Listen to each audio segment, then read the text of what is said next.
Let's get the latest on those two Canadians being held in China. Beijing has essentially said, yep, they are hostages. David Mulroney is with us, former Canadian ambassador to China. David, welcome back. It's good to see you again, sir. Mr. Ambassador, good to be back, sir. You say that China maintains lists of foreign nationals who could be used as pawns in situations like this. That's a frightening concept. We've seen this before, unfortunately, Stuart. What happens is if you're like Michael Kovrig, one of our detained Canadians, former diplomat, work for an NGO, you travel around China talking to lots of people, they can say that you were somehow violating state security. In the case of the entrepreneur Michael Spavor, who was involved with North Korea, bringing basketball players to North Korea, they can say that, again, he was in some kind of special relationship in a sensitive part of the region. Previously, we had two other Canadians, a couple who ran a coffee shop on the North Korean border. They were accused of some nebulous series of state crimes. So they keep lists of what foreigners are up to, and when they need to do a sort of parody detention, that's where they go first. I'd make 2 points on this. Number one, it really chills the relationship between America and Canada, and America and China, and Canada and China. And number two, I think a lot of executives would have second thoughts before they go to China, because they too might be on the list of hostages. What do you say? We have always tended to underplay a China-related risk, and it's always been there. So when it comes to business, where I've seen problems most often is when there's a really successful relationship and a foreign company is making a lot of money in China.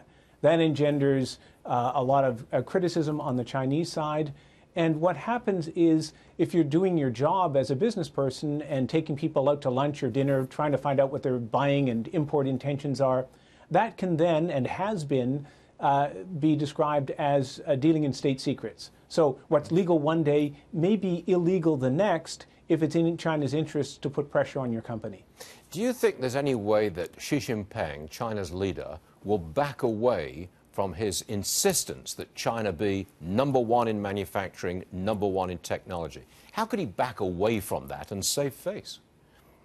I think he's already feeling under a significant amount of pressure because of some of the setbacks he's had in recent months. He gave a very important speech yesterday in China, marking the 40th anniversary of China's dramatic opening under its former leader, Deng Xiaoping.